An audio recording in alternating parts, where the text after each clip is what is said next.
head to Chef Cheryl-Ann Shortt-Charles. She's at home. Let's see what she's whipping up using dashi bush. Hi everybody.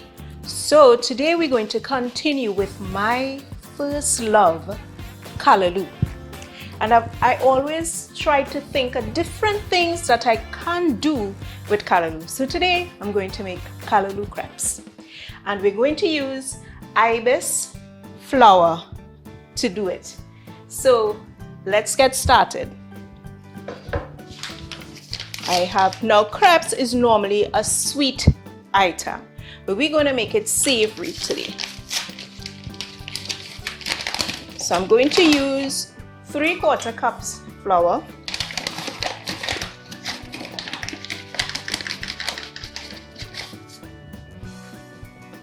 There we go. 2 eggs.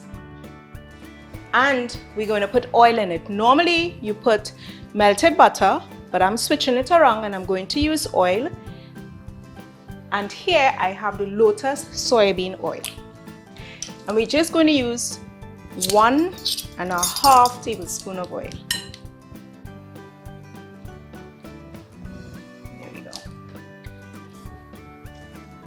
Put a little salt. As I said, normally crepes is made sweet. So what I did is I left out all these sweet items in it, like the sugar and vanilla essence and that kind of stuff. Now here comes my favorite, callaloo. I'm going to use 1 cup, just about 1 cup of callaloo. There we go. And we add the callaloo to my mix. And we keep stirring it until there's no lumps. Just remember that your callaloo is already flavored. Now out there's a lot of fancy crepe pans, but I'm going to use my griddle today. Alright, I think that's good. So I'm going to use a ladle and we're going to move callaloo out of the way.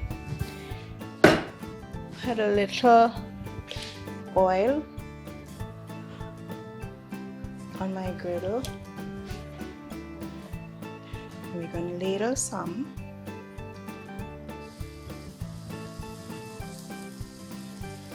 And spread it around.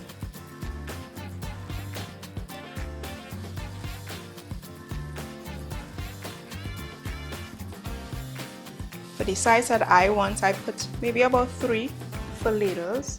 And this I find is a fun, nice, easy way to use your callaloo, something again that I enjoy. You could leave it like that, let it set on top, or just take your spatula underneath it,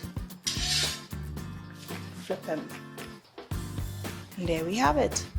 There we go.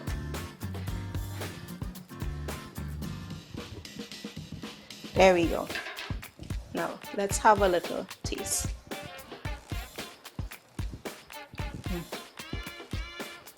I think they're good on their own.